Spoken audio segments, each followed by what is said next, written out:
Hi everybody, Jeff Mayers from WisPolitics.com here with Wis Opinion of the Show presented by the Capital Times. Now it's time for our 2-minute take, as in, what's your take? John Nichols from the Capital Times, what's your take on the state's economic development efforts after the resignation of Jack Fisher as Commerce Secretary? Well, no one in the state of Wisconsin, certainly no one in state government, knew Jack Fisher was Commerce Secretary, so it wasn't a big deal that he left. The fact of the matter is Wisconsin hasn't had a serious economic development effort in years, not since Tommy Thompson retired in the middle of his second term.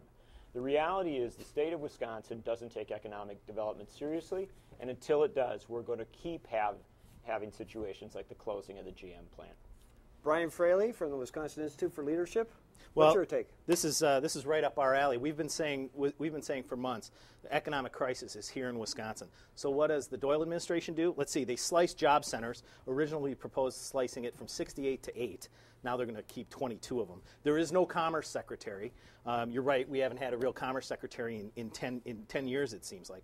And what is local government doing? They're looking for new taxes for light rail, wheel taxes, new sales taxes. They're trying to tax and regulate the businesses that are still here out of existence. We're in dire straits, and leadership is required. Okay, here's our second issue. So you had McCain trying to get shore up the vets vote. You had Obama overseas posing with General Petraeus. What's the effect of all that on blue-collar voters in Wisconsin? What's your take? I think Barack Obama's trip to Iraq and Afghanistan, frankly around the world, has been highly successful. There's no question of that. In fact, the McCain people were so desperate they started talking about popping out a vice presidential candidate in order to get some headlines back. The reality is that John McCain has acknowledged he knows nothing about the economy, and his chief advisor on the economy called the American people a nation of whiners. He's in bad trouble on this, and nothing about the Obama trip is going to help or hurt McCain on the economic side. The reality is, though, that Obama's trip has knocked McCain's legs out from under him on his foreign policy front. Okay, Conservative Brian Fraley, what's your take on the blue-collar voters? Look, Obama sneezes and he gets glowing coverage from the press.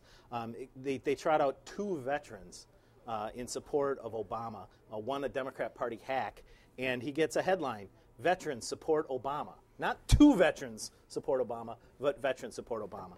This presidential election is going to come down to a referendum on Barack Obama.